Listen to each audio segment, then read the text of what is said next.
მოცა გეტყვით მე 1 2 დღესდღეობით ბევრი იდეა არსებობს მოსალოდნელი იყო თუ არა ქართულ-აფხაზური კონფლიქტი.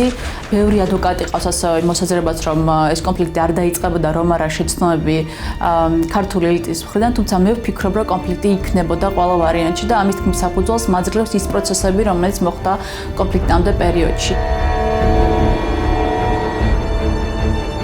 შევარდნაძის ამბობდა, რომ ჩავფრენილი ყავის სოხუმში შეიძლება და ეს არ დამეშვა ასე შემდეგ და ასე შემდეგ.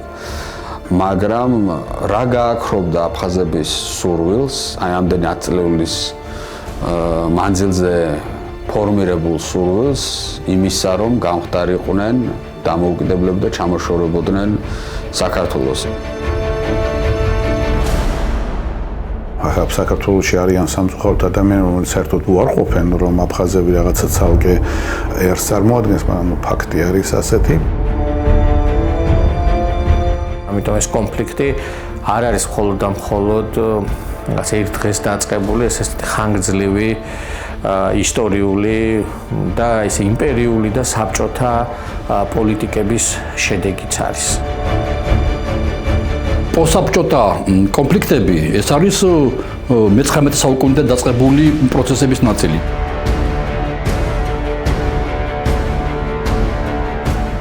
ანუ ეს არ არის ის, რომ მხოლოდ და მხოლოდ მოსკოვმა შეძლო ამის პროვოცირება. არა, შეძლო იმიტომ, რომ ეს არსებობდა. ქართული და აფხაზური ინტელიგენციების ამ პაექრობამ როგორ მიგვიყვანა შემდეგ აქტიურ ესკალაციამდე.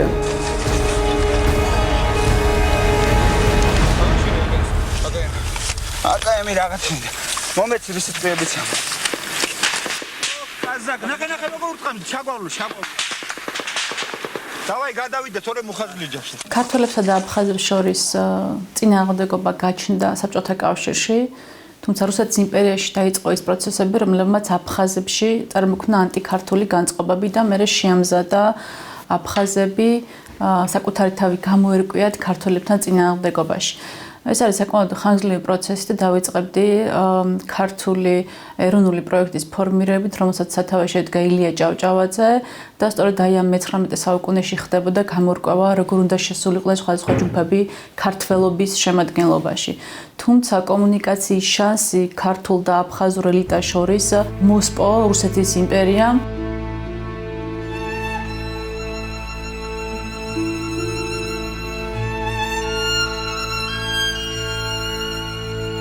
ეს არის დიდი ტრაგედია, როგორც ჩანს მილიონზე მეტი ადამიანი წავიდა ამ ტერიტორიიდან, ძალიან ბევრი გზაში დაიღუპა. თანაც ამ ტალღას რუსეთი ძალიან ხელს უწყობს, განსაკუთრებით აი ჩერქეზეთის და აფხაზეთის მიმართულებით. ეს ტერიტორიები იყო დაპყრობილი ოსმალეთის იმპერიის მიერ. ანუ ისე შეაბიჭა საქართველომ მე-19 საუკუნეში და რუსულ ანექსიაში, რომ საქართველოს ორი ისტორიული მხარე აფხაზეთი და ფაქტობრივად სამცხე-ჯავახეთი აჭარით დაპყრობილი ქონდა ოსმალეთის იმპერიას. და ეს ოკუპაცია გაგრძელდა მანამ სანამ რუსეთის იმპერიამ არ დაამარცხა ოსმალეთის იმპერია შავიზღვისპირეთში და სამხრეთ კავკასიის დასავლეთ ნაწილში და მთლიანად არ მიითვისა ეს კავკასიის რეგიონი როგორც მისი სამხრეთი პერიფერია.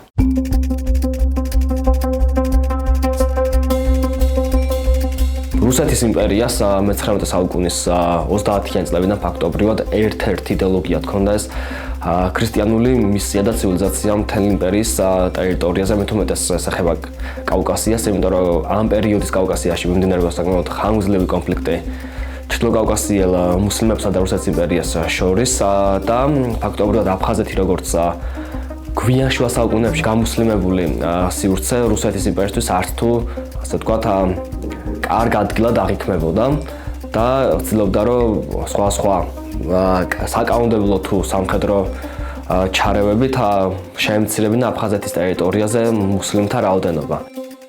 მეფის რუსეთის დანაშაულია ეს, რომ აფხაზეთის დიდი ტერიტორიები ასევე გათავისუფლდა მოსახლეობისაგან.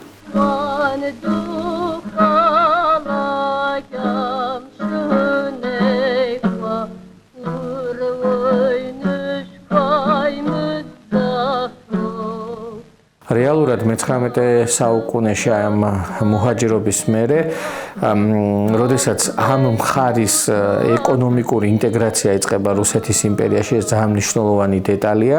მეგრელი გლეხები იწყებენ აფხაზი თავადებისგან იჯარით მიწების აღებას და ამის დამუშავებას, ანუ ხდება მოსახლეობის მიგრაცია სამეგრელოდან აფხაზეთის ტერიტორიაზე.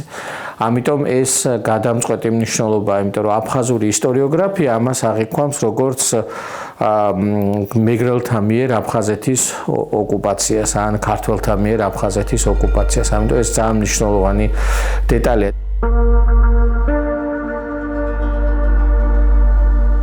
აფხაზი მოსახლეობის გადასახლებასთან ერთად, რომელთა შორის უმეტესობა იყო ინტელიგენციის წევრები, ინტელექტუალები, გაქრა ქართველებთან საერთო თანაცხოვრების მეხსიერება.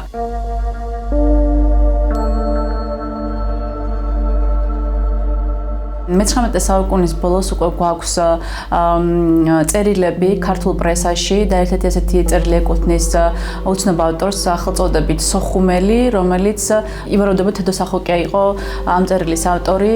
იგი წერდა, რომ აფხაზებში ყალიბდება ანტიქართული განწყობები, სწორედ რუსული განათლების გამო და ქართველები და აფხაზები კარგავენ ერთმანეთთან კავშირს.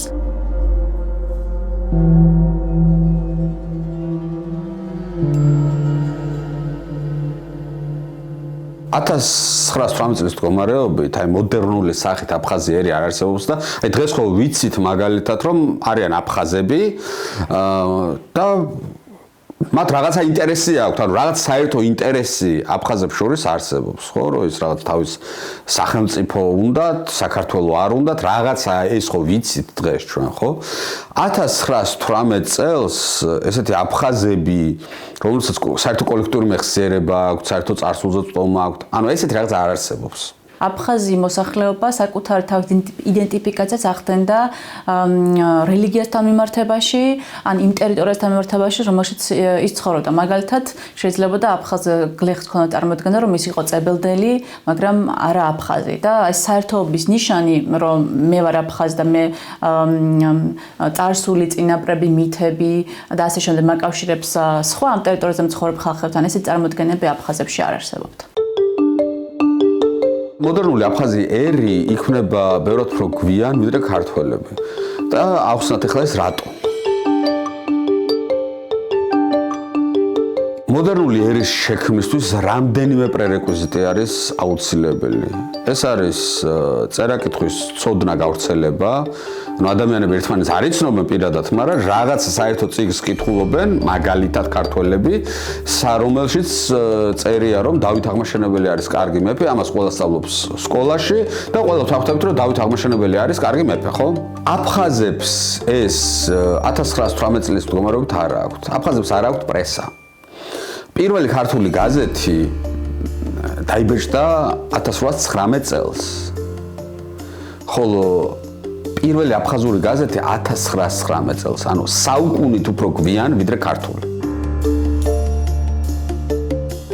იყო მცდელობები, მაგალითად იყო ესეთი აფხაზი მწერალი და პოეტი დიმიტრი გულია, რომელიც წერდა ეროვნულ მოტივებზე, ეროვნულ შინაარსზე აფხაზეთში, თუმცა მისი იდეები იწერებოდა და რჩებოდა ფურცელზე, ანუ ამას არ კითხულობდა მოსახლეობა. მოსახლეობის არ იყო ხელმისაწვდომი მისი იდეები, მარტივი მიზეზების გამო, პირველ რიგში, იმიტომ რომ მოსახლეობამ არ იცოდა წერა-კითხვა, მოსახლეობის გლეხობას ეხება ცირთად ეს, მასაზე საუბრობ ამ შემთხვევაში და გარდა ამისა არსებობდა რესურსი, რომ ეს გაეზიარებინათ მთლიანად აფხაზურ მოსახლეობაში. ანუ მათი ურბანიზაცია არ არის დაწყებული და მომხდარი. შესაბამისად ეს თანამედროვე აფხაზი ერი, რომელიც ჩამოყალიბებას იწყებს 1920-იან, 30-იან წლებში და ეს პროცესი გრძელდება მთელი საბჭოთა დროის მანძილზე, 1918 წელს არ აგვაქვს. რა გვაქვს 1918 წელს? მაგალითად მიწათმფლობელები, ანუ თავადაზნაურობა, მარშანიები, შარვაშიძეები და სხვები. რას შვება ეს ხალხი? რა არის ამათი ინტერესი? ამათი ინტერესი არის, რომ მოხდა რევოლუცია და უნდა თავიანთი ქონების და მიწის შენარჩუნება. მათთვის რუსეთის რევოლუცია აღიქმებოდა როგორც პოტენციური საფრთხე საკუთრების დაკარგვის და ამ მიწების ჩამორთმევის, რომელიც შემდგომ გადაანაწილებოდა გლეხებზე. შესაბამისად 1917-18 წლებში არიან ანტირევოლუციური განწყობის ადამიანები. ისინი მხარს უჭერენ ყველა იმ რეგიონალურ ძალას, რომელიც იბრძვის ან ყოველ შემთხვევაში ეწინააღმდეგება რუსეთის თებერვლის იდეის მონაპოვარს. ეს შეიძლება იყოს რაღაც ეტაპზე ოსმალეთის იმპერია და შემდგომ პერიოდში უკვე ეგრეთ წოდებული თეთრგვარდიული რუსეთი, რომლებიც ბრძოლაში და კონკურენციაში არიან ბოლშევიკებთან.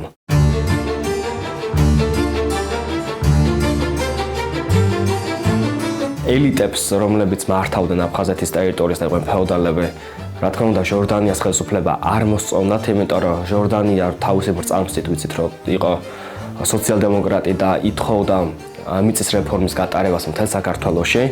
შესაბამისად ეს გამოიწვევდა იმას, რომ აფხაზი ფეოდალები, როგორც პირობითად ქართლელი, კახელი თუ სამცხეს ჯავახეთის ფეოდალები დაკარგავდნენ მიწებს.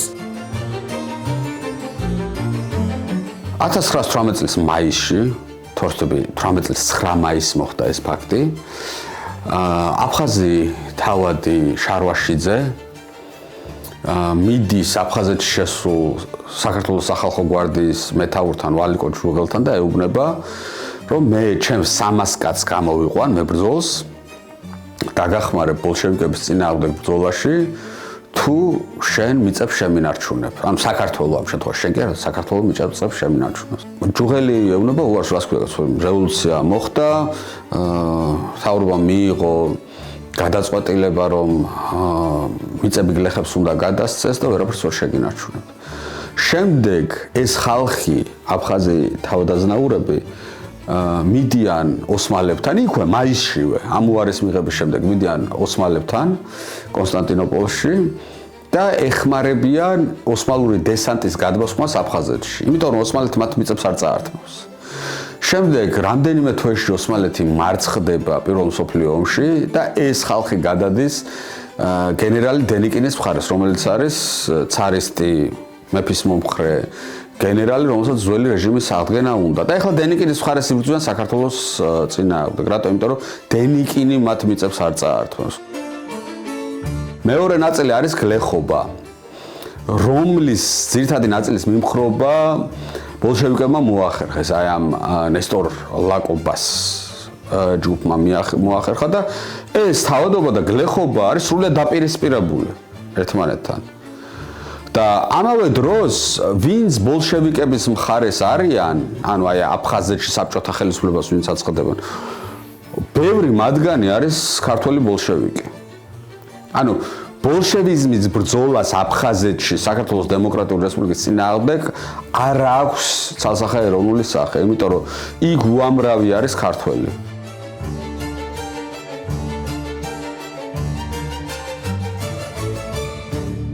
ამიტომ ესე დღევანდელი პარადიგმით ამ აფხაზური საკითხის აღწერა, რომ რაც აფხაზები იყვნენ და საქართველოს უპირისპირდებოდნენ, ხო, ან აფხაზები იყვნენ და საქართველოს მხარეს იყვნენ, ესე არ შეიძლება, იმიტომ რომ თანამედროვე აფხაზები და ის აფხაზები არ არიან ერთი და იგივე ტიპები. ერთი და იგივე მახასიათებლების მატარებლები არ არიან.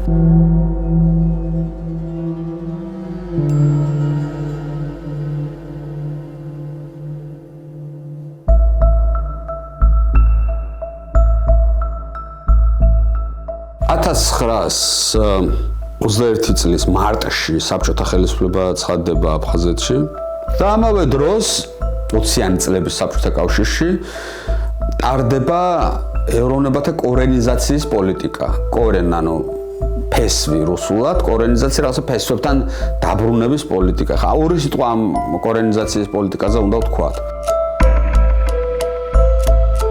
საბჭოთა ლიდერებმა წაახალისეს აფხაზური დამწერლობა, აფხაზური ენა, შეიქმნა ინსტიტუტები, რომლებიც ხელს უწყობდა აფხაზური ისტორიის, ენის და ლიტერატურის შესწავლას. უფრო მეტის კინოინსტალაციების გეწყობოდა აფხაზეთში 1920-იან წლების ბოლოს და 30-იან დასაწყისში, რათა ეს კულტურული განათლება შეიტანათ ამ საზოგადოებაში.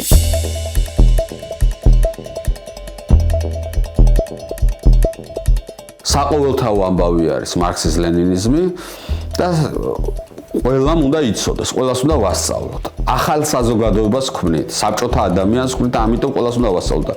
რა არის უფრო ადვილი? ჯერ ამ ხალხს რუსული ასწავლო და შემდეგ ასწავლო ეს მარქსიზმ-ლენინიზმი, თუ რაენაც იცის მშობლიური ენა, თან ჩქარობ, სასწრაფოდ მისსავე მშობლიური ენაზე ასწავლო ეს. ამიტომ ამ ეროვნებებს ექნებათ აი ამ ეროვნული ენების, კულტურის განვითარების საშუალება. ეს არის პერიოდი, როდესაც აფხაზები იწყებენ თვითგამორკვევას, მაგრამ ეს თვითგამორკვევა არ არის ჯერ კიდევ ქართველებთან წინააღმდეგობაში. საბოლოო ჯამში 1930-იან წლებში საბჭოთა ლიდერები მიხვდნენ, რომ მათი თეორიული მოსაზრებები არ გამართლდა პრაქტიკაში, ამ ეროვნული სენტიმენტების და წახალისების შედეგად ბევრმა ბოლშევიკმა დაიწყო ეროვნულად ფიქრი და ეს იყო სერიოზული პრობლემა საბჭოთა ლიდერებისთვის. თუკი კორონიზაციის პერიოდში აფხაზებმა მიიღეს ეს გაფართოებული ეროვნული უფლებები, ქართველთა ეროვნული უფლებები პირიქით შეიზღუდა, იმიტომ რომ ქართველებს ჰქონდათ ისტორიული მეხსიერება, რომ ეს იყო აფხაზეთი იყო მათი სამშობლოს ნაწილი და მათ დაკარგეს სამშობლოს ნაწილი.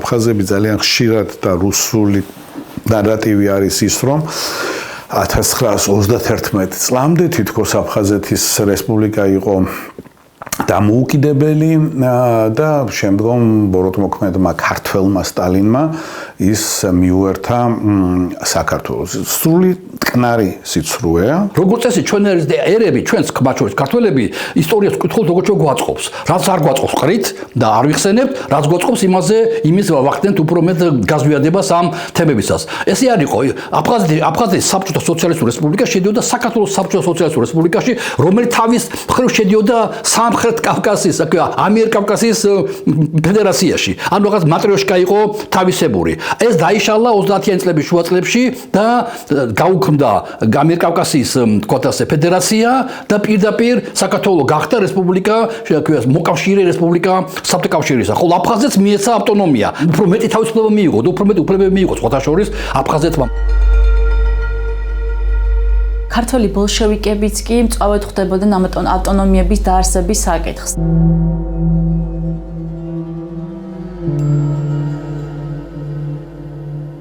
ეხლა ჩვენ ვლაპარაკობთ ნესტორ ლაკობას ეპოქაზე, იმიტომ რომ ლაკობა არის 20-იანი 30-იანი წლების აფხაზეთის უპირობო ლიდერი და აფხაზებისთვის, თანამედროვე აფხაზებისთვის ლაკობა არის აფხაზური ნაციონალიზმის, აფხაზური პატრიოტიზმის რაღაცა ფუძემდებელი ბურჯი. რაც მისი სიკვდილის შემდეგ შექმნილ მის იმიჯს უკავშირდება და არა იმას, რაც იყო ნესტორ ლაკობას სიცოცხლეში. რევოლუციურ მოძრაობაში მონაწილეობდა გამომდინარე, იგი პირადად იცნობდა საბჭოთა კავშირის ლიდერებს, მათ შორის სტალინს. ეს ლაკობა საშუალებას აძლევდა თბილისის გამოტოვებით ეწარმოებინა პირდაპირ კომუნიკაცია მოსკოვთან. მაშინაც კი, როდესაც აფხაზეთი საქართველოს შემოუერთდა ავტონომიური რესპუბლიკის სტატუსით 1931 წელს, რამაც ხარია დაძაბულობა გამოიწვია ქართულ და აფხაზ ბოლშევიკებს შორის. ლაკობა იყო ჩვეულებრივი ფეოდალი, რომელსაც ყავდა საკუთარი კლანი და ძალაუფლებას ინარჩუნებდა ამ კლანის მეშვეობით, ლაკობას კლანი ჩართული იყო კრიმინალურ საქმეებში, ხელს უწყობდა კოლექტივიზაციის რეფორმის გადავადებას აფხაზეთში და ჩართული იყო ბევრისად საკითხში, რამაც სტალინის განაწყენება გამოიწვია და საბოლოო ჯამში ამ სტალინის განაწყენებით ისარგებლა ლავრენტი ბერიამ და მოიპოვა უპირატესობა ლაკობასთან ჭიდილში. აი ამ პერიოდიდან უკვე აფხაზეთში მოდიან ბერიას ნდობით აღჭურვილი კადრები, ხდება ლაკობას კლანის ჩანაცვლება და იწყება ტარდება სხვადასხვა რეფორმები, რომლებიც აფხაზებს არ მოსწონთ, თუმცა რადგანაც რეპრესიების დრო დიდად ვერ საუბრობენ ამაზე.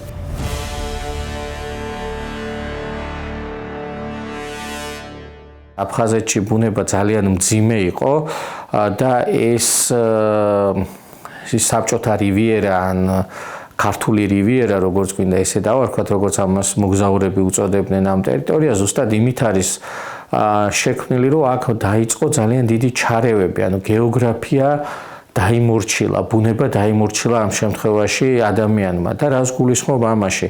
პირველ რიგში მოხდა კოლხეთის დაბლობზე არსებული ამ ჭაობების დაშრობა. С давних пор мечтал грузинский народ об осушении этих болот. Но осуществление этой мечты стало возможным лишь только при советской власти.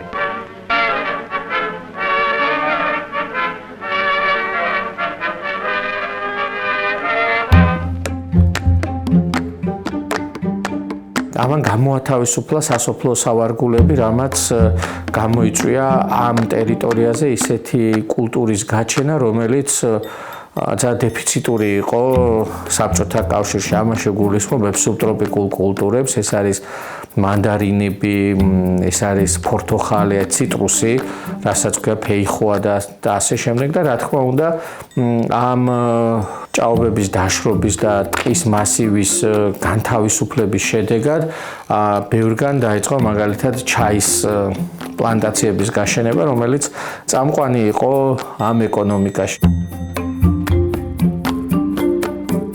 შესაბამისად ამ დიდ სტალინურ აწლეულში იცვლება აფხაზეთის ჯერ ეკონომიკური ქსოვილი, შემდგომ კი უკვე დემოგრაფიულიც, იმიტომ რომ ცხადია ამ ხელა ინფრასტრუქტურულ თუ ეკონომიკურ ძალისხმევას სჭირდება ადამიანური რესურსი, ინჟინრები, მუშები, არქიტექტორები, აგრონომები, რომლებიც აითვისებენ აფხაზეთის აუთვისებელ ლანდშაფტსა თუ სანაპირო ზოლს.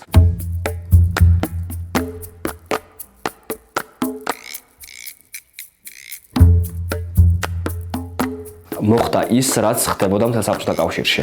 ანუ განსაკუთრებით, რომ ასე ვთქვათ, აფხაზეთზე იყო დაწოლა და რაც კონკრეტული რაც ეთნიკური ჯგუფის შევიწროება, ეს მთლად ობიექტური არ არის, ეს არის უბრალოდ სტალინური ისევ და ისევ ეკონომიკური ხედვის განსხეულება შავი ზღვის აღმოსავლეთ სანაპიროზე. 1930 წლების კავკასიაში საკითხი იყო შემდეგნაირად. ვინ იქნება კავკასიაში მთავარი ადამიანი, ვინ იქნება ადამიანი, რომელსაც შეიძლება უშუალოდ მიიღოს ყველა ეს ბრძანება და შეასრულოს, რომელსაც გასცემს სტალინი და ჩაუდგეს სათავეში ამ სტალინური იდეების, ასე ვთქვათ, ადგილზე ამოქმედებასა თუ მუშაობას. სწორედ აი ამ კლანურ ბრძოლაში დაუპირისპირდნენ ერთმანეთს კავკასიის გავლენიანი ბოლშევიკები, იქნება ეს აღასი ხანჯიანი, იქნება ეს ლავრენტი ბერია თუ იქნება ეს ნესტორ ლაკობა და საბოლოო ჯამში კავკასიის ტერიტორია გადაიქცა კონკრეტული კლანების ბრძოლის ადგილად. ამ ბრძოლაში გაიმარჯვა ლავრენტი ბერიამ და მისმა კლანმა, რომლებმაც ფაქტობრივად ჩაანაცვლეს ნესტორ ლაკობას გუნდი აფხაზეთის ტერიტორიაზე, რაც აღიქვა აფხაზმა მოსახლეობამ როგორც ეთნიკურად ქართული კლანის გამარჯვება. ის რომ ეს უბრალოდ იყო კლანური ბრძოლა დაპირისპირება, აფხაზ მოსახლეობას არ და ვერ ესმოდა გამომდინარე მათი, ასე ვთქვათ, უშუალო პატრონ კლიენტალური დამოკიდებულებისა ლაკობასთან.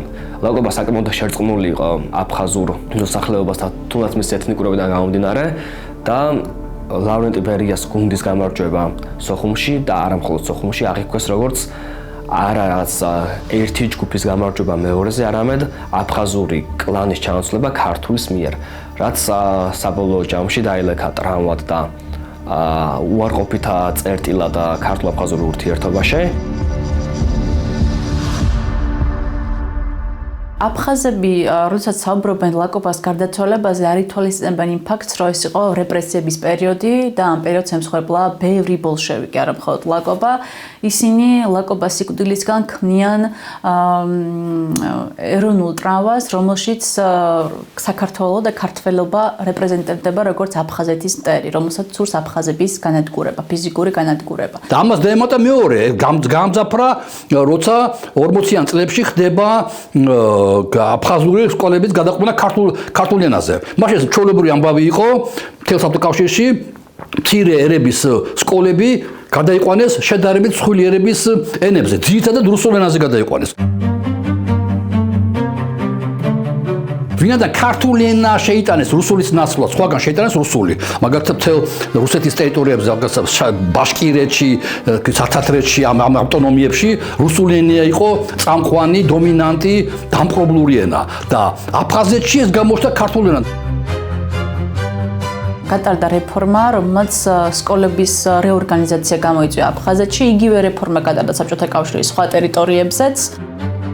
აი ეს აფხაზური სწავლის პროგრამა მთლიანად გაუქმდა და ეს აფხაზი მასწავლებლებიც გაუშვეს სახლში. ესეც იყო პროტესტის ერთ-ერთი წყარო. ეს აფხაზური სწავლება ჩანაცვლა ქართულ მასწავლებამ. გარდა ამისა, აფხაზური ენა გადაიყვანეს არა კირილიცაზე, როგორც სხვა შემთხვევებში მოხდა, არამედ ქართულ დამწერლობაზე. ხო და აი ძალიან საინტერესო არის ეს. აფხაზები ამას რაღაცა წარმოუდგენელ ქართულ ძალადობად აღიქვამენ, მაგრამ ეს იყო საერთო ტენდენცია და თუ კი რუსეთის ფედერაციაში შემავალი ერებისათვის უკვე რუსულ ენაზე დამყარებულ ანბანებს იყენებენ, აქ საქართველოში ითქვა, რომ ახანც ეს საქართველოს რესპუბლიკის ნაწილია აფხაზეთი, უნდა იყოს ქართულზე დამყარებული. კომისიის ხდომების მიხედვით ირკვევა, რომ ეს აფხაზური სექტორი ძალიან ცუდად მუშაობდა, იმიტომ რომ ამ სექტორის კურსდამთავრებული ბავშვები ვერ ახერხებდნენ შემდგომში უმაღლეს სასწავლებელში მოხვედრას და როგორც ცენტრალური კომიტეტის დოკუმენტებში წერია, თუ ესე გაგრძელდა აფხაზური ეროვნებით აფხაზი პოლიტიკური კადრები და ინტელიგენცია ვერ შეიქმნება აფხაზეთში. ამიტომ საჭირო ჩათვალეს სკოლის რეფორმირება. 1945 წლის დოკუმენტის მიხედვით, რომელიც აფხაზეთის უშიშროების სამინისტრომ გამოუგზავნა საქართველოს ცენტრალურ კომიტეტს, ეს აფხაზეთში ძალიან მძიმედ იყო აღქმული, ამას დიდი პროტესტი მოყვა. პირველ ყოვლისა აფხაზებისთვის მიუღებელი იყო ეს პოლიტიკა, იმიტომ რომ მათ ეშინოდათ, რომ ეს გამოიწვევდა მათ გაქართველებას. აქედან გამომდინარე, ამან დიდი პრობლემები გამოიწვია და ეს ალბათ შეგვიძლია მივიჩნიოთ აფხაზური ნაციონალური მოძრაობის ერთ-ერთ საწყის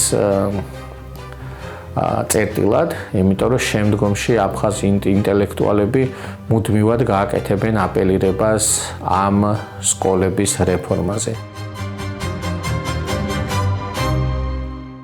იღებდნენ იქ სრულიად არაპედაგოგ ადამიანებს, რომლებიც ხშირად ესე იგი ამ ბავშვებს ჯიდნენ ხოლმე აფხაზურად დალაპარაკებისთვის და რაღაცა. მე მაინტერესებდა ესაგანი, მე მილაპარაკია იმ აფხაზებთან, ვინც სწავლობდა იმ დროს. მე ერთმა კაცმა მიამბო, რომ იყო კარგი მასწავლებელიო, მაგალითად, როგორც აი ჩვენ როგორ გვასწავლიდაო, გაიმეორო, აი აქ ასე იწერება მაღალი ზევით, მერე ქვევით ჩამოდის, კარგი მასწავლებელი, მაგრამ იყო ისეთებიო, რომ ესე იგი ნერვები ეშლებოდათო, რომ ესე იგი ვერ ვლაპარაკობდითო, ვერ სწავლობდითო და ესე იგი ნუ ჟიდნენ ყველანაირად ბავშვებს.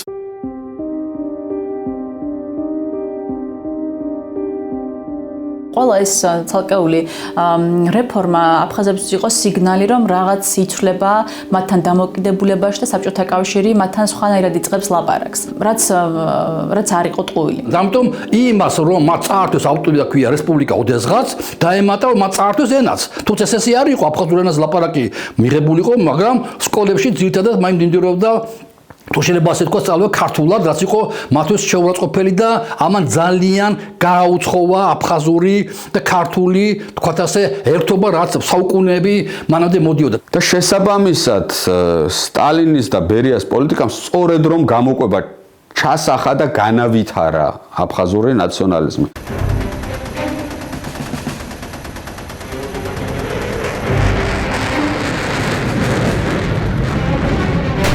პირველ რიგში მეორე მსოფლიო ომის დროს იწყება აფხაზეთის ინდუსტრიალიზაცია, ტურისტული ინდუსტრიალიზაცია და კოლხეთის დაბლობის დაშრობა თითქმის უკვე აღარ არის, უკვე გადატეხილია დაშრობა გრძელდება, მაგრამ ისეთი მასშტაბური აღარ არის, როგორც ადრე იყო. ამიტომ აქ აფხაზეთში ხდება მოსახლეობის კიდევ უფრო მეტად მიგრირება, მაგალითად რაჭასა და ლეჩხუმში მიწისძვრის დაზარალებული ხალხი ჩამოასახლეს და ისინი კომპაქტურად ჩაასახლეს აფხაზეთში. ეს არ იყო დიდი რაოდენობა, მაგრამ აფხაზებისთვის ეს მნიშვნელოვანი იყო აღქმაში, რომ აქ ახალი ხალხი სახლდება და ჩვენ შეიძლება დავკარგოთ ყველაფერი, რაც ჩვენს აფხაზობას განაპირობებს. გარდა ამისა, იყო ის ინდივიდუალური მიგრაციები, განსაკუთრებით სამეგრელოდან, როდესაც ადამიანები უბრალოდ საკუთარი ბედის საძებნელად ჩადიოდნენ ახალი ინდუსტრიალიზაციის კერაში, როგორც იყო აფხაზეთი. ამიტომ ეს აფხაზებში, რა თქმა უნდა, უკმაყოფილებას იწვევდა. 1957 წელს აფხაზმა ინტელექტუალებმა, მათ შორის ლინგვისტები და ისტორიკოსები, კომუნისტურ პარტიას, პირდაპირ მოსკოვს მიწერეს წერილი, რომ საქართველოში ადგილი ჰქონდა ლენინურ-სტალინური ეროვნული პოლიტიკის დამახინჯებას და მოითხოვეს აი ამ პროცესზე რეაგირება. ისინი იძახდნენ, რომ ახსენებდნენ რეფორმებს, რომელიც გატარდა აფხაზეთში, მაგალითად აფხაზური სკოლების გაუქმება, აფხაზური ინსტიტუტების გაუქმება, რომლებიც სწავლობდნენ აფხაზურ ისტორიას და მთავარი საჩივარი ეხებოდა იმას, რომ აფხაზები როგორც დამოუკიდებელი ერი აღარ იხსენიებოდნენ საჯარო დისკურსში. წინააღმდეგობა ქართულ ეროვნულ პროექტს და აფხაზურ ეროვნულ პროექტს შორის ყალიბდება 50-იანი წლებიდან. და აი ამ წინააღმდეგობას ბიძგს აძლევს ეთნოგენეზის თეორიები, რომელიც იქმნება მთლიან საბჭოთა კავშირში და მათ შორის საქართველოშიც.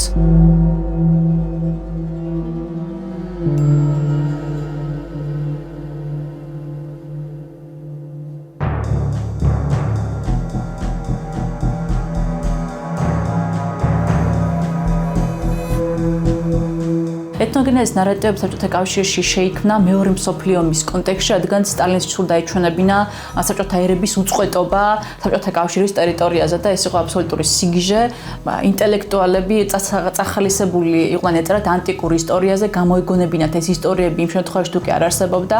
ასე მაგალითად ყაზახ ისტორიკოსებს დაევალებათ გამოეგონებინათ საკუთარი ანტიკური წარსული და ეწერათ მითები საკუთარი დიდების შესახებ წარსულში.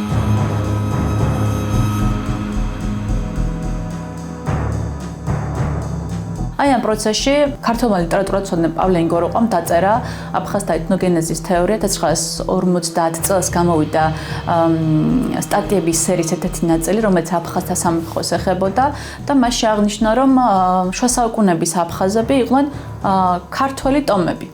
საბჭოთა კავშირში გავრცელებული მიდგომის თანახმად ეს ნიშნავდა, რომ თანამედროვე აფხაზებიც იყვნენ ქართველები. ინგოროღვა ადრე, ესე იგი 10-იანი, 20-იანი წლების ბოლოს, 30-იანი წლების ბოლოს წერდა აფხაზები რო არიან ცალკე ხალხი. რო არიან ქართველების მოძმე ხალხი, მეგობარი ხალხი, რო ესე იგი აი წერს მაგალითად რომ არაბები რო მურვანყრუს ჯარი რო დაამარცხეს ქართულმა და აფხაზურმა რაზმებმა ნიკოფსიასთან ეს დღევანდელი ახალი ათონია. აი ესო ქართველებიო, აფხაზებიო საქართველოშიო ძალიან მაშინ პოპულარული გახდენო და აი ესეთ ის წერს. ქართული დინასტიაცო ხომ ნახევრად აფხაზური იყო.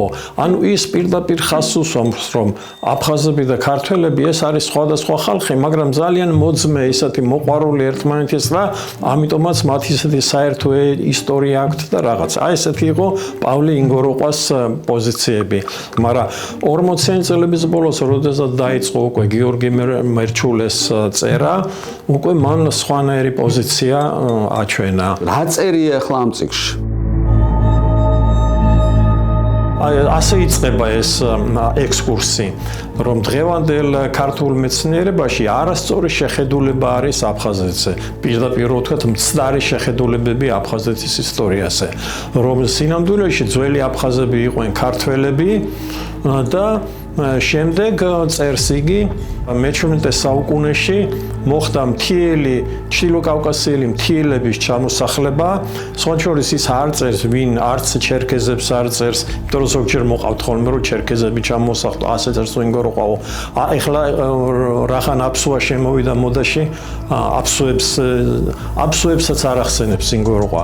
კავკასიის მთიელები ეს ამბობს და მათ დაერქვათ აფხაზებიო.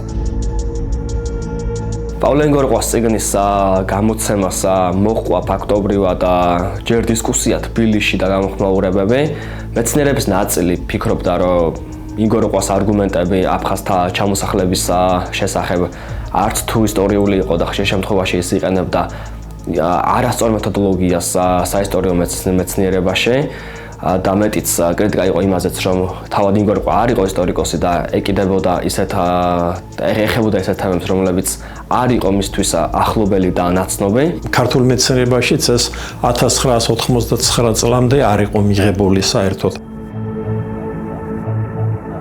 ეს აფხაზეთის ისტორიკოსებს შორის იწვევს დიდ პროტესტს, მაგრამ ეს არ არის პროფესორი ინგოროყვას აკადემიური კრიტიკით განპირობებული. რეალურად ეს პროტესტი არის განპირობებული იმით, რომ თუ ტიტულარული ერი, ანუ ავტოქტონური ერი იღებს ყველა პრივილეგიებს ამა თუ იმ ტერიტორიაზე და თუ ჩვენ ინგოროყვას თეორიას მივიჩნევთ ჭეშმარიტად, მაშინ გამოდის, რომ აფხაზებმა უნდა დაკარგონ ეს პრივილეგიები, რაც მათ აქვთ ამ ტერიტორიაზე. ეს არის ამ თეორიის კრიტიკის მიღმა არსებული შიშები. ეს აფხაზები არიან ჩამოსული სტუმრები. ანუ ინგოროყვას თეორიის მიხედვით, მაგრამ ყველაზე ცუდ დროს გამოვიდა ეს წიგნი.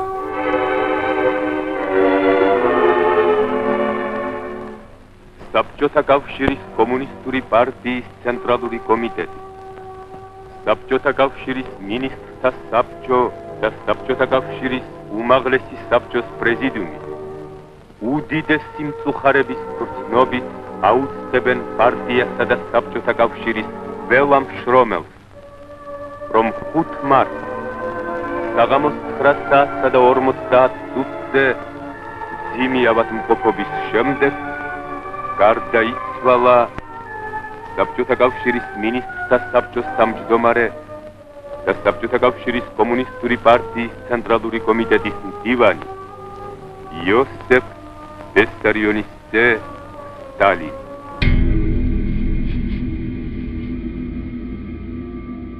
ამ წიგნის გამოსვლა რამდენიმე თვეში ხრუშოვი გმობს სტალინის კულტს და იწყება დესტალინიზაციის პროცესი და შესაბამისად ყველა იმ შედეგის აღმოფხვრის პროცესი, რაც სტალინის და ბერიას პოლიტიკის შედეგად იყო გატარებული, მათ შორის აფხაზეთში. ამ პერიოდში უკვე იწყება დიდი დაპირისპირება ისტორიის ველზე. უკვე 56 წლიდან აფხაზები ქმნიან კონტრ-ინგოროყვას. აი ეს ძიძარიები ვიღაცეები. იქ იქმნება აფხაზეთის ისტორიის სახელმძღვანელოები, სადაც წერია, რომ ავტოქტონური ერი ერთადერთი არიან აფხაზები, ხოლო ქართველები არიან დამპყრობლები, ჩამოსულები. და აი ორივე მხარე უკვე ამ 50-იან წლების მეორე ნახევრიდან იწყებს ამ ექსკლუზივიზმზე ბრძოლას. ექსკლუზივიზმზე და მსხვერპლის როლის მორგებას.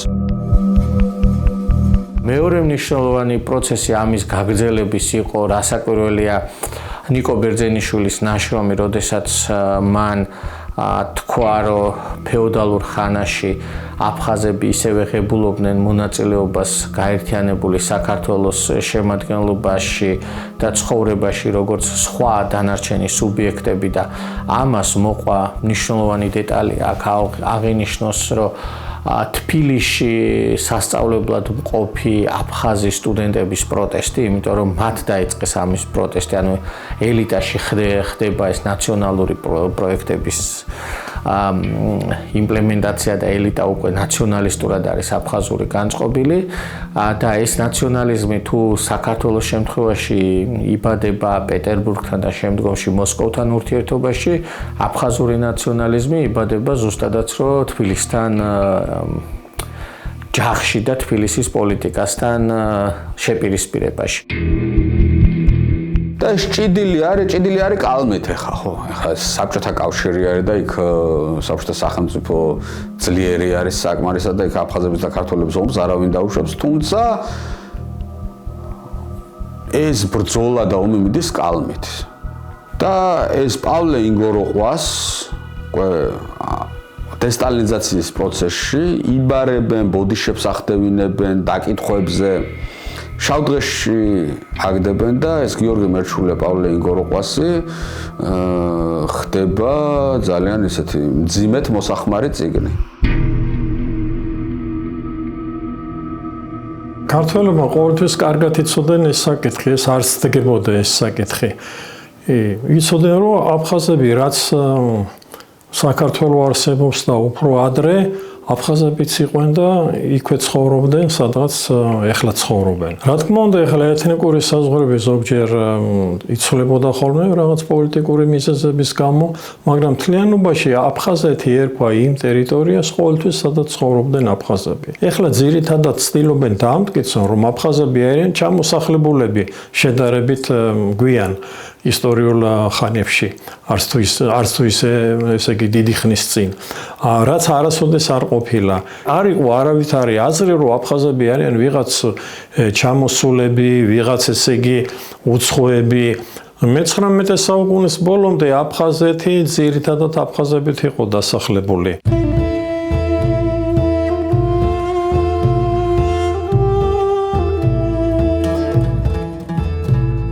თავადაზნაურობა რომ იკრიბებაო, ისინი ერთმანეთში აფხაზურად ლაპარაკობენო, იმიტომ რომ მიაჩნიათ რომ აფხაზური ენა არისტოკრატიული ენა არისო.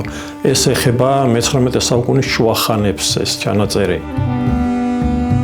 სახშიო, ოჯახშიო მეგრულად ლაპარაკობენო, ხოლო ეკლესიაო ქართულად არისო და წირვა ლოცვა ქართულად მიმდინარეობსო. აი ასეთი მდგომარეობა იყო სამურზაყანოში.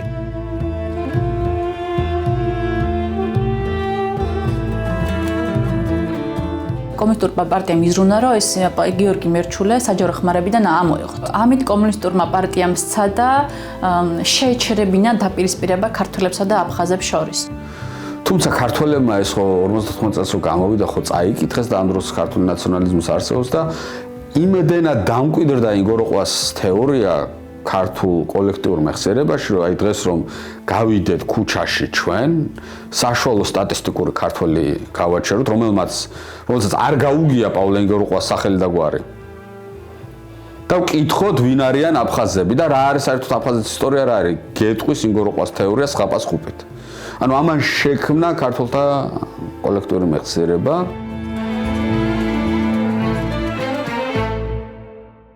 სტალინის გარდაცვალებამ და შემდგომ მისმა დაგმობამ ნიკიტა ხრუშჩოვის მიერ საბედისწერო როლი ითამაშა ქართულ-აფხაზურ პოლიტიკურ ურთიერთობებში. ყველა რეფორმა, რომელიც აფხაზეთში გატარდა, აფხაზებმა აღიქვეს როგორც სტალინსა და ბერიას მიზანმართული ქმედება, რათა დაეჩაგრათ აფხაზები და რათა მოეხდინათ მათი დისკრიმინაცია.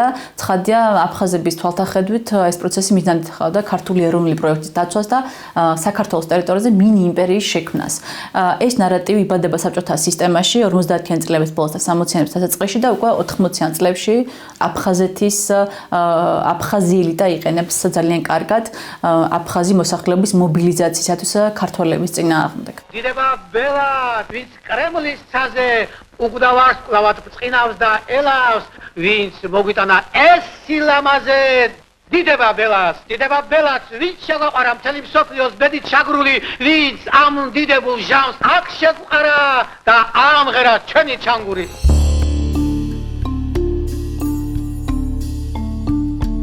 ეთნიკურად ქართველებისათვის თუ კი სტალინი აღიქმებოდა ქართველ პიროვნებად, რომელმაც საქართველოს სახელი გაიტანა კრემლში და ის გახდა კრემლის ქართველი მმართველი, რომელმაც მოიგონა მსოფლიო ომი და მთელი რიგი გარდაქმნები მოიტანა, ეთნიკურად აფხაზი მოსახლეობისათვის სტალინი ასოცირდებოდა პოლიტიკურ ფიგურასთან, რომელმაც არნახული ძალაუფლება მისწავლავდა ბერიას, და შემდგომ ამ ბერიამ სტალინის ასე ვთქვათ გაცემული ძალაუფლებითა თუ ძალოვანი უწყებებით გაანადგურა აფხაზეთში არსებული ეთნიკურად აფხაზი პარტიული კლანი, რომელიც ექვემდებარებოდა ნესტორ ლაკოპას.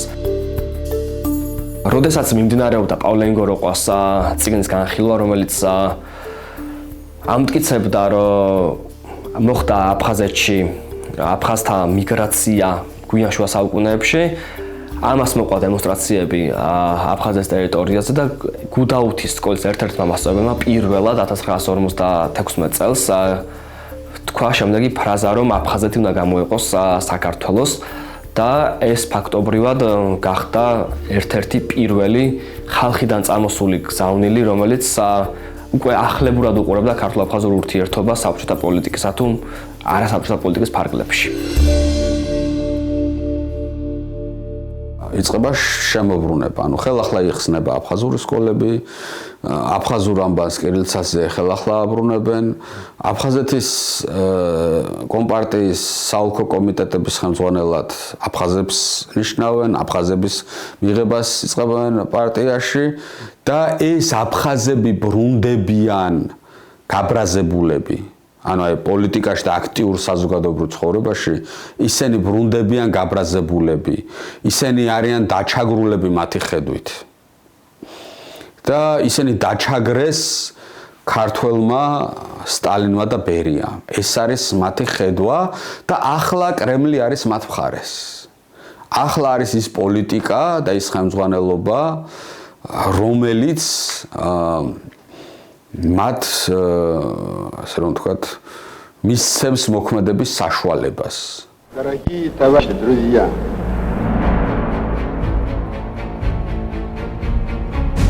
ამ პროცესს გაუცხოება მოდის უკვე 70-იან წლებამდე გაბრაზება თან ხუშოვის პოლიტიკა ანტიქართული ანტისტალინური ხუშოვის პოლიტიკა გადაეზარდა ანტიქართულშიც და ამას ყველა აღიარებს და ყველგან ჩანს რომ ხუშოვი არ იყო ახსასებული ქართველებით პირდაპირ თქვა და ბუნებრივია მეტ ყურადღებას აქცევდა აფხაზებს იცვენებდა აფხაზეთის ტერიტორიაზე ბიჭუნთაში და შესაბამისად ეს გარკვეულწილად კიდევ მეტად ხელი შეუწყო აფხაზების რაღაცა განსაკუთრებულობის განცდას და მოსკოვთან პირდაპირ მიბას.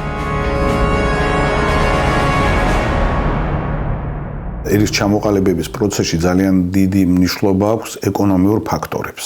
აი მაგალითად საქართველოსგან აფხაზეთის სეპარაცია, საქართველოს რესპუბლიკიდან გადასვლა რუსეთის ფედერაციაში ფართო აფხაზური მასებისათვის ჩემის აზრით, ზოგჯერ წკინთ ხოლმე, როდესაც ვამბობ ამას, მაგრამ 70-იან წლებში გახდა, როდესაც მოგახსენებათ საბჭოთა კავშირში არსებობდა გეგმები და ამ გეგმებში შედიოდა, რომ მაგალითად საქართველოს ციტრუსით უნდა უზრუნველყო მთელი საბჭოთა კავშირის წარმოუდგენელი ამბავი პატარა საქართველო ვერასოდეს ვერ მოახერხებდა ამას, მაგრამ რაღაცა ნაწილი მაინც მოთხოვნილებისა დაეკმაყოფილებინა. ამიტომაც საბჭოთა საქართველოში და მის შემადგენელ აფხაზეთშიც მანდარინი, ლიმონი, ფორთოხალი ესენი ყველაფერი უნდა ჩაებარებინათ ძალიან იაფად ხელისუფლებისათვის და თუკი სინამდვილეში შეძლებდი და გაყიდვდი ამ პროდუქტს, რომელიც ძალიან დეფიციტური იყო საბჭოთა კავშირში, თქვათ რუსეთში, თუ ციმბირამდე მიაღწევდი და იქ გაყიდი, 10ჯერ, 20ჯერ, შეიძლება მეტჯერაც მეც მიიღებდი. და თუკი რუსეთის ფედერაციის ნაწილი იქნებოდა, ასეთი პროპაგანდა მიდიოდა, მაშინ უფრო ადვილად შეძლებდნენ რუსეთში ამ პროდუქტის გაყიდვას. საქართველოს ბაზარი არ იყო ისედაც პატარა და მეორე მხრივ საქართველოში სხვაგანაც იყო ეს ციტრუსები და ასეთი დიდი მოთხოვნა არ იყო, როგორც რუსეთში იქნებოდა. და აი აქ უკვე პარტიულ ელიტაში, ინტელიგენციაში მანამდეც საუბრობდნენ იმასთან დაკავშირებით, რომ აფხაზეთიც უკეთესი იქნება. საერთოდ კრასნოდარის ოლქის ნაწილიც კი გამხდარიყო, ისე როგორც მაგალითად ადიღეა იყო და მსგავსი.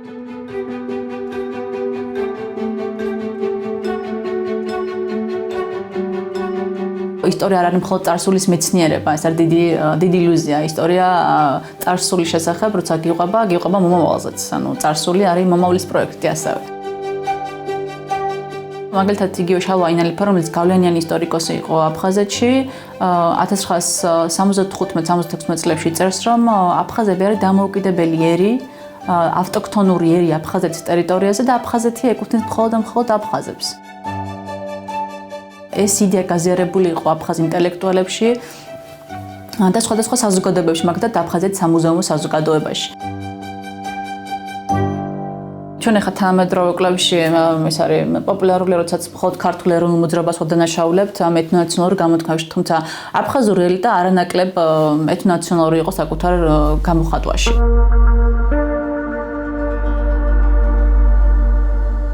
ჩვენ როცა საუბრობთ ხოლმე იმაზე თუ რა ხდებოდა საქართველოში პერიოდში, ხშირად გვეშლება ხოლმე და საუბრობთ მხოლოდ თბილისის კონტექსტში, მაშინ როცა რეალურად საქართველოში მეორე პოლიტიკური ცენტრი არსებობდა და რომელსაც სოხუმი ერქვა.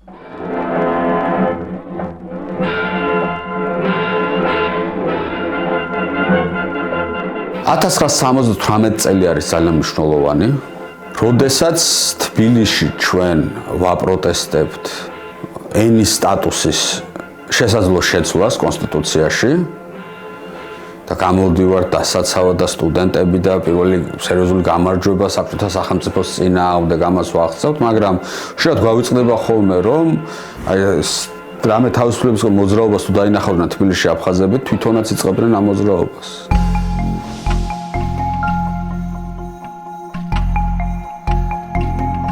აქედან იწყება ჩვენი პრობლემები. ეს აქ არ იყო კათოლიციზმული აფხაზების განსაკუთრებით ოსებს ჯერ კიდე ამ საკითხებისთვის არც ხელა თქვათ ასე აფხაზებისათვის სერიოზული სიგნალი იყო, რომ ქართველები ფიქრობენ მხოლოდ თავის ნაციონალიზმზე.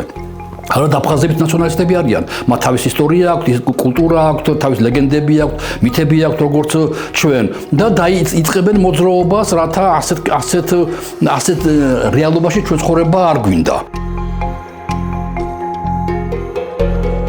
აფხაზები ითხოვენ უნივერსიტეტში თავის სექტორს, აფხაზურ სექტორს, აფხაზურ თეატრს, აფხაზურ ტელევიზიას და ასე შემდეგ.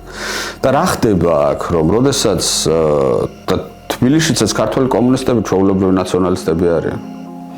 როდესაც თბილისთან მოდიან და თბილისი უარს ეუბნება, ისინი მიდიან მოსკოვთან მერე.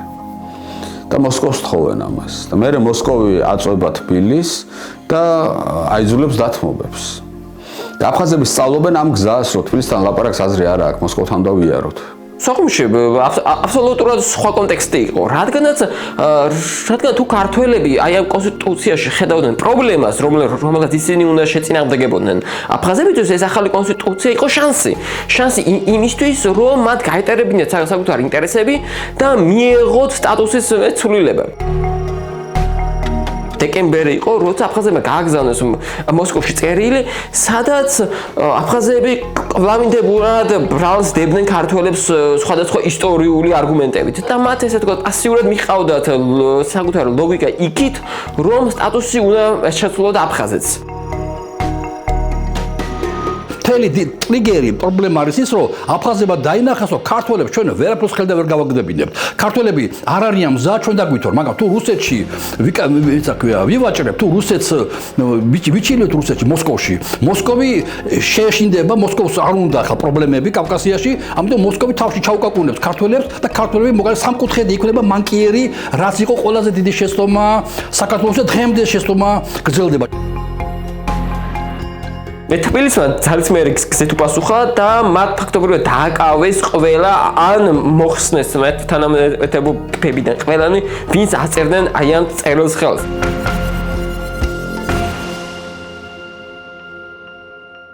თბილისის აი ამ რეაქციის შემდგომ თუ არ მეშლება რამდენიმე თვეში უკვე მოსკოვიდან ჩამოვიდა მაღალჩინოსანი გვარად კაპიტანოვი, რომელმაც თბილისს მოსთხოვა და ფაქტობრივად დააკმაყოფილა აფხაზების უმეტესი მოთხოვნები. შესაბამისად, აი ეს ერთგვარი მახინჯი სუბორდინაცია ყალიბდება, რაც მე ომის დროს თავის მანიფესტაციის გამოხატულებას პოვებს. Хлопзеку хадриску адილი ხოფსრა. და აფხაზები იღებენ 78 წელს ყველაფერი მას რაც ითხოვენ და ამას როგორც ვთქვათ, ჩვენ ჩავთვალეთ, რომ საბჭოთა სახელმწიფოს უკან დავახევინეთ და ენის მუხლი შევინარჩუნეთ, სახელმწიფო ენად შევინარჩუნეთ ქართული. ის აფხაზები თვლიან, რომ მათმა პროტესტმა გაიმარჯვა ქართველების წინააღმდეგ. და როგორც ჩვენ შევგულიანდით და ამას მე ეროვნული მოძრაობის გაძლიერება მოყვა, ისინი შეგულიანდნენ ანალოგიურად.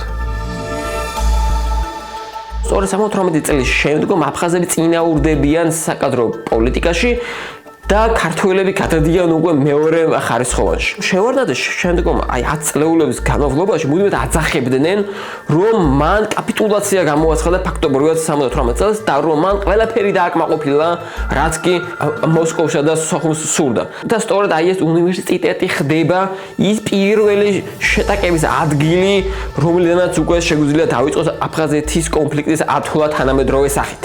თუ თქვათ ეს ყველაფერი ცეკას კორიდორებში ხდება მანამდე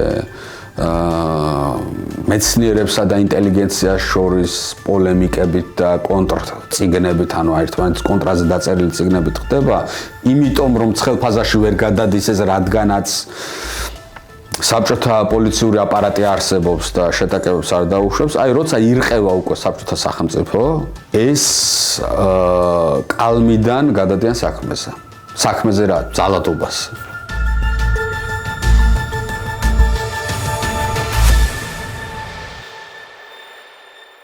რამ გამოიწვია მდგომარეობის ასეთი დაძაბა? რა მოხდა აფხაზეთის ავტონომიურ რესპუბლიკაში? 18 მარტს გუდაუთის რაიონის სოფელ ლიხში აფხაზეთის სახალხო ფრონტმა გამართა აფხაზი მოსახლეობის მრავალათასიანი თანხმობა. დღის წესრიგში იდგა ერთი საკითხი: აფხაზეთის ავტონომიური რესპუბლიკის სტატუსის შეცვლა. წინადადება აფხაზეთის ავტონომიური რესპუბლიკის სტატუსის შეცვლის შესახებ მიუღებელია.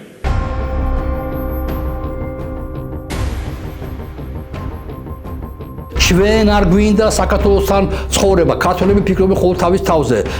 ჩვენ გვინდა გამოვეყოთ საქართველოს და ცალკე რესპუბლიკა ვიყოთ, როგორც ვიყავთ ოდესღაც 30-იან წლებში. ეს არის მთავარი კონცეფცია აი ამ ლიხნის წერილისა. ხართ ლენინისტები, ხართ რეფორმატორები, ლენინის სიტყვებით იწყება პირდაპირ ლიხნის წერილი ხოთა შორის. ხართ რეფორმატორები, კეთილი ინებეთ და გაგვიგეთ ჩვენს ბოლოს აფხაზებს არ გვინდა ქართველებთან ცხოვრება. თოხიანი გლეხიდან დაწყებული აფხაზეთის საოლქო კომიტეტის უმაღლეს ეშელონებამდე დამთავრებული იქ არიან.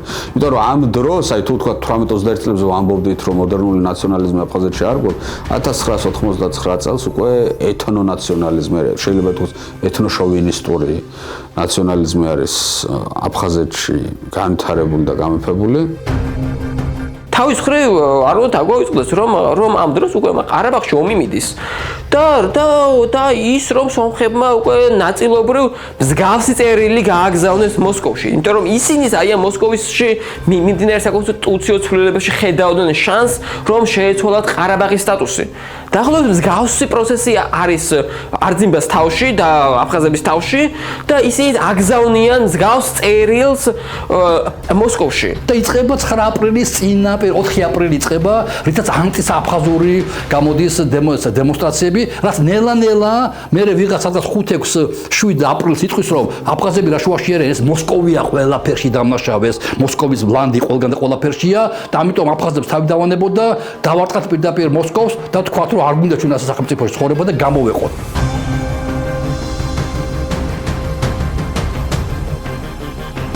ამას მოყვება საშინელი სისხლისღვრა, რაც დაგვავიწყებს ჩვენ პირველ მიზეზებს ამას განაპირობა 9 აპრილი ხდება ცენტრალური თარიღი საქართველოს ისტორიაში დღემდე ესე არის, საყრდენი თარიღი არის, მაგრამ ჩვენ გვავიწყდება რომ 9 აპრილი ლიხნმა შექმნა.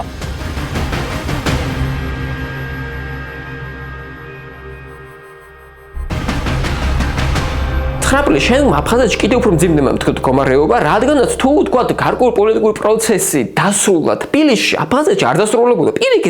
პირიქით აფხაზეთში ისევის მოთხოვნები იდგა დღის წესრიგში და ამას დაემატა 9 აპრილის ტრაგედია. ეს წერილი გამოიწვევს აფხაზეთში ქართველებში მღელვარებას, განსაკუთრებით ახალგაზრდებში, განსაკუთრებით სოხუმის უნივერსიტეტში, რომელიც შექმნილია როგორც მოგახსენეთ 10 წლით ადრე უკვე სოხუმში. და ის სწორედ ამ დროს სოხუმის უნივერსიტეტში გაფიცვა იწყება და ქართველი სტუდენტები უარს აცხადებენ ლექციებზე ეთასტრებას. მალევე მათ შეუერთდებიან უკვე ქართული აკადემიური პერსონალი და მათი საერთო მოთხოვნა დგება ის, რომ შეიცვალოს უნივერსიტეტის რექტორი.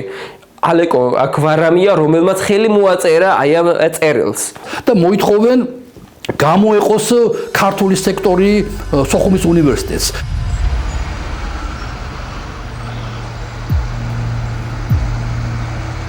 ივნისში უკვე გაფიცული არის სოხუმში ქარხნები, თეატრი, უნივერსიტეტი, დაძაბულობა არის ძალიან მაღალი და რა ხდება ამის შემდეგ? თბილისი აკმაყოფილებს სტუდენტების მოთხოვნას და გამოყოფს ქართულ სექციას სოხუმის უნივერსიტეტიდან. რაც არ უნდა სასაცილო ჟღერდეს დღეს და მიუღებლად და გამაგიზიანებლად, აფხაზები ლაპარაკობენ სეპარატიზმზე და სეპარატიზმს ახორციელებს ქართული მხარე. ანუ ეს იყო წარმოუდგენელი რაღაცა, ხო, რომ აფხაზებს რო ეკნათ ეს, ყველაფერი უნდა გაგვეკეთებინა, რომ ეს არ დაგვეშვა. იმიტომ რომ ეს არის სეპარატიზმი. და პირიქით შენ აკეთებ სეპარატიზმის პრეცედენტს. მთელი მოძრაობა იყო აფხაზური, რომ არ შეიძლება გაყოფა. არ შეიძლება ჩვენი გაყოფა ეს გამოიწვევს დაძაბულობას. ეს აფხაზები ასე მოუწოდებენ პირდაპირ ქართულს, რომ გამოგვეყოფით. არ გვინდა ეს არა საჭირო. ანუ თვითონ კი ლაპარაკობენ საქართველოსდან გამოყოფაზე, მაგრამ შიგნით აფხაზეთში გაყოფების წინააღმდეგია. თავისთავად ეს შესასწავლი უნიკალური ფენომენია. ამას მოყვა მთელი კასკადი. მე ფეხბურთის გუნდი გაიყოფა. სოხუმის დინამო და ქართველი ფეხბურთელები გამოდიან. გაიყოფა მწერალთა კავშირი, გაიყოფა თეატრი გაიყოფა. ტელევიზიაში და რადიოში პრობლემებია, ცალკე მუშაობენ, ქართული და ცალკე მუშაობს ვითომ აფხაზური, რუსული რედაქციები. და ყველა ამ გაყოფის ინიციატორები ქართველები არიან. ძალიან მნიშვნელოვანია ეს. და ამაზე როგორც წესი არ გვიყვარს ხომ ლაპარაკი. მიიღო რადიკალური ფთა, რომელმაც ჩათვალა, რომ არ უნდა დაუშვან ქართული უნივერსიტეტის შექმნა და 15-16 ივლისს ხდება შეჭრა აი ამ მისაღები გამოცდების კომისიის მუშაობაში და რათა ჩაშალონ მისაღები გამოცდები თუ ჩაშლიან უნივერსიტეტი ვერ იფუნქციონირებს პირველი მიღება უნდა ჩაშალონ და პირველი სისხლი დაიღურება სოხუმში.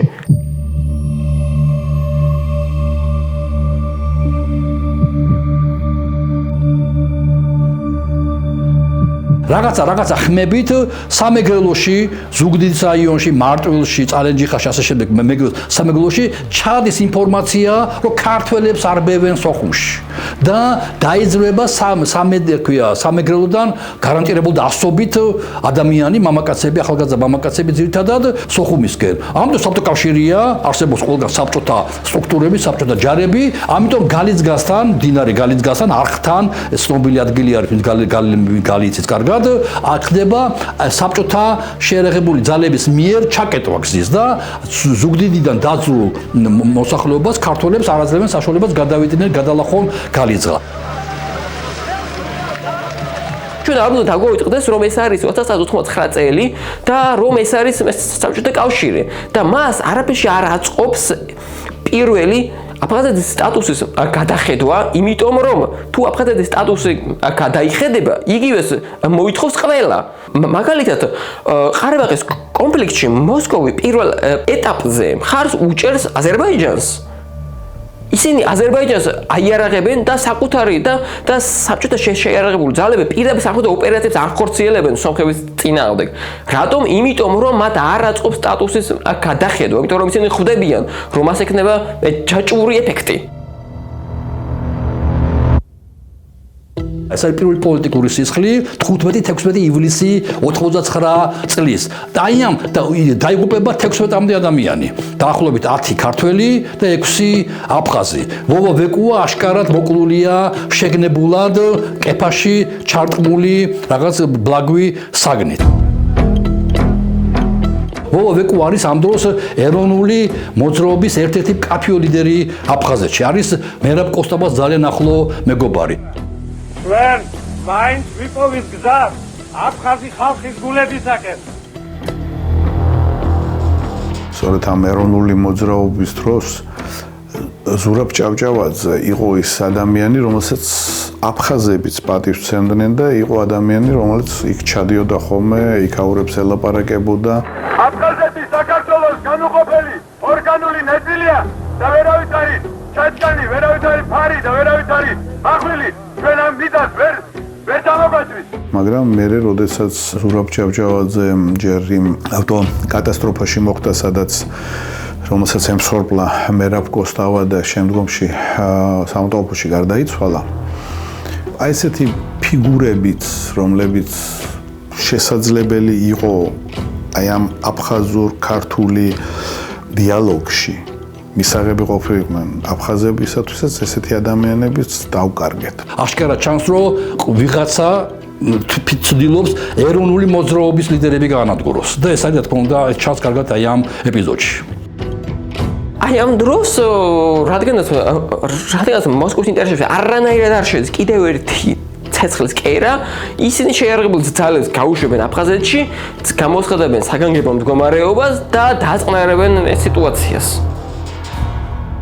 მოკლედ 1989 წლის ზაფხული უკვე მასობრივი დაპირისპირების ასპარეზი არის მათ შორის სოხუმის ქუჩებში. და ოჯახები იყოფიან. სამეზობლოები იყოფიან. აფხაზების ოცნება რომ გახდნენ დამოუკიდებლები და აი ამ თავარ მტერს ქართველებს ჩამოშორდნენ, უფრო და უფრო ახლოვდება.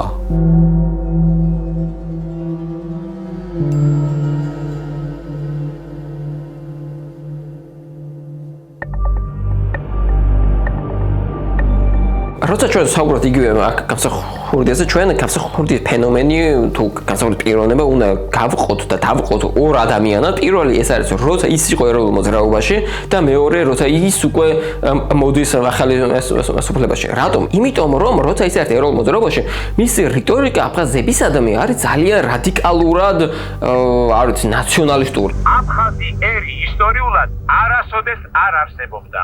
აფხაზეთი იყო სახელმწოდება დასავლეთ საქართველოსი.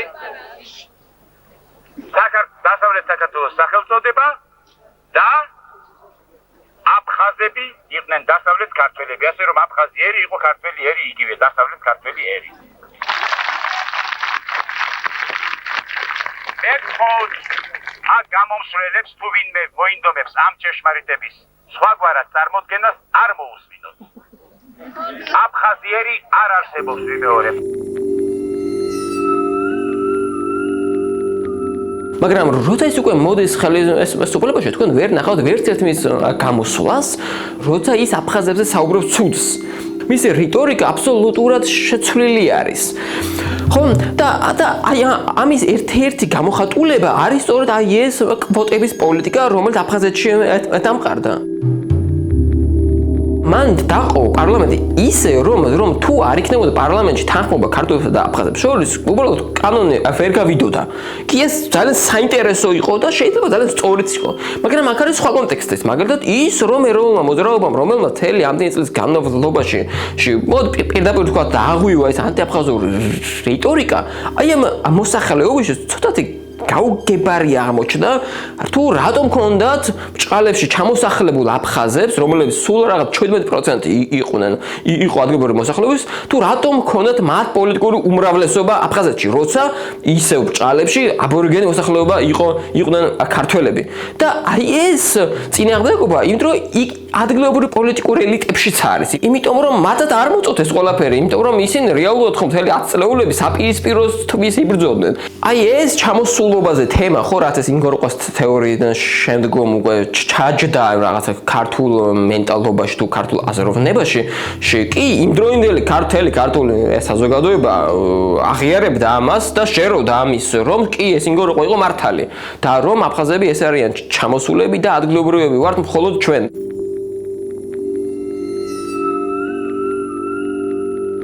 გამსახურდიას აი ამ რიტორიკის ცვლილებით ის ვერ შეძლებდა საზოგადოების ცვლილებას, ხომ? და აქედან გამომდინარე კი ეს საზოგადოებას გაუჩნდა პასიური წინააღმდეგობა და მათთვის გაუგებარი იყო თუ რატო ქონდა 17% აფხაზს უფრო მეტი ადგილი და ძალა პარლამენტში ვიდრე ქართველებს.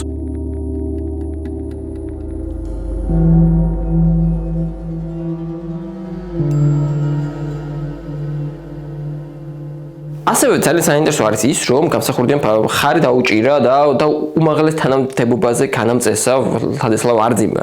და ვინ არის არძიმბა?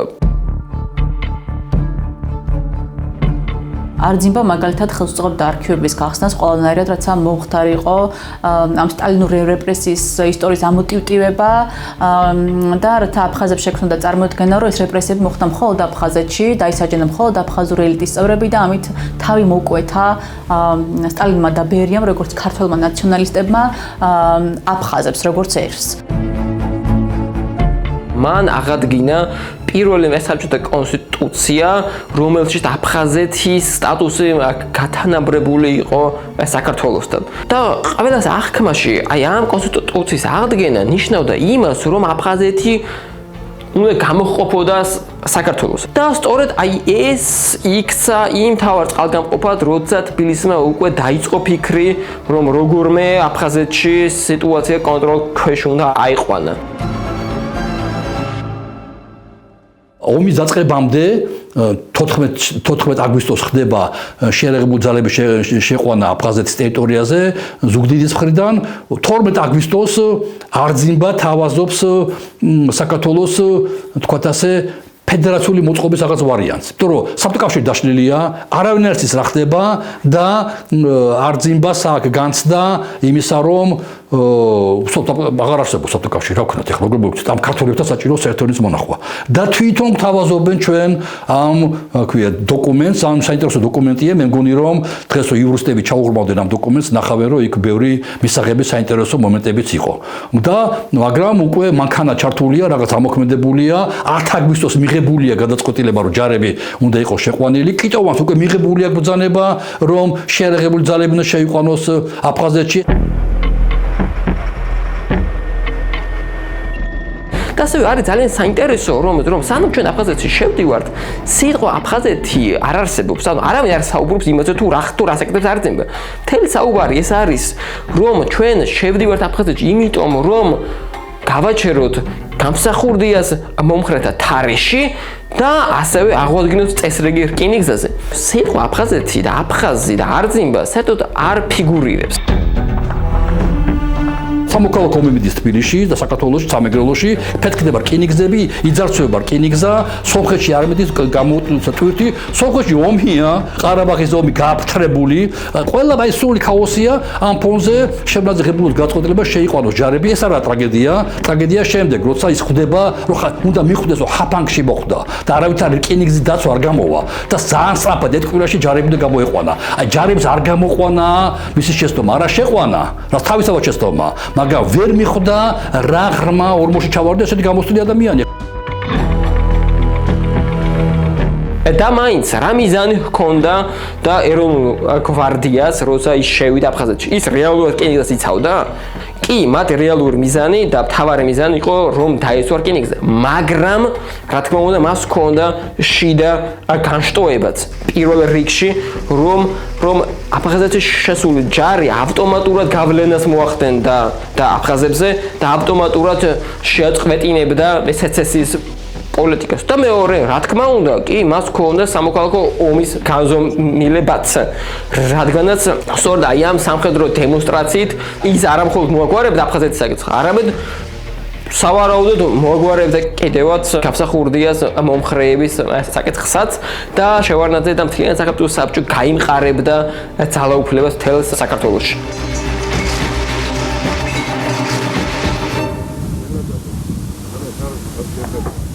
ორივე მხარე ქართული ისტორიოგრაფიას და აფხაზური ისტორიოგრაფიას ცდილობს რომ მიჩქმალოს რაღაც ფაქტები, რაც მათ გრანდ ნარატივში არ ჩაჯდება.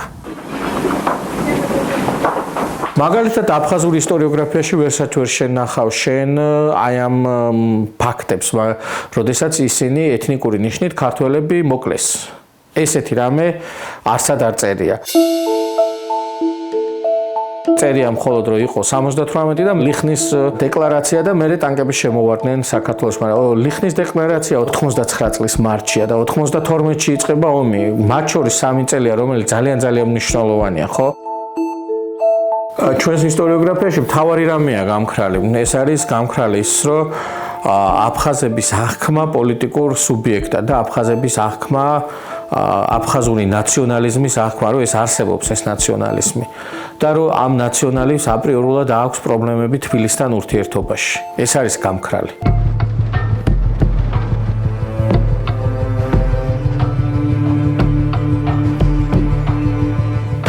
როცა ჩვენ საუბრობთ უკვე აფხაზეთში შესვლაზე, აი აქ არის უამრავი შეკითხვა არის, რომელსაც ვერ პასუხობთ, ხო? და ვერ პასუხობს მათ შორის იმდროინდელი პოლიტიკური ელიტაც ვერ პასუხობდა, ხო? მაგალითად ის თუ რა სამხედრო ამოცანა იყო დასმული გვარდიისადმი. რატო ისროლეს აფხაზებმა? უნდა შევსულიყავით თუ არა ქალაქებში? რატო შევედით სოხუმში? სად იყო კიტოვანი? ხო? რა როლი ითამაშა აი ამ პროცესებში რუსეთმა? და რა ინტერესი იყო მისი ეს მართლა ხაფანგი იყო თუ ეს შემდგომ იქცა ხაფანგად და საერთოდ ძალიან ბევრი შეკითხვა არის ამ დღეებისადმი, რომელსაც პასუხი უკვე ქართული საზოგადოება ეილის არ ვიცი 35 წელი არის და რომელიც პასუხიც არავის არ მიუღია. აფხაზეთში ჯარის შეყვანა ეს იყო ყველაზე უარესი გადაწყვეტილება, რომელიც ჩვენ იმ დროს შეიძლებოდა რომ გქონოდა. იმიტომ რომ აფხაზეთში ჯარის შეყვანამ დააყენა ყველაზე უარესი მდგომარეობა აფხაზეთში. მან გამოიწვია სამხედრო კონფლიქტი, რომელშიც გამარჯვება საქართველოს არ ეწერა.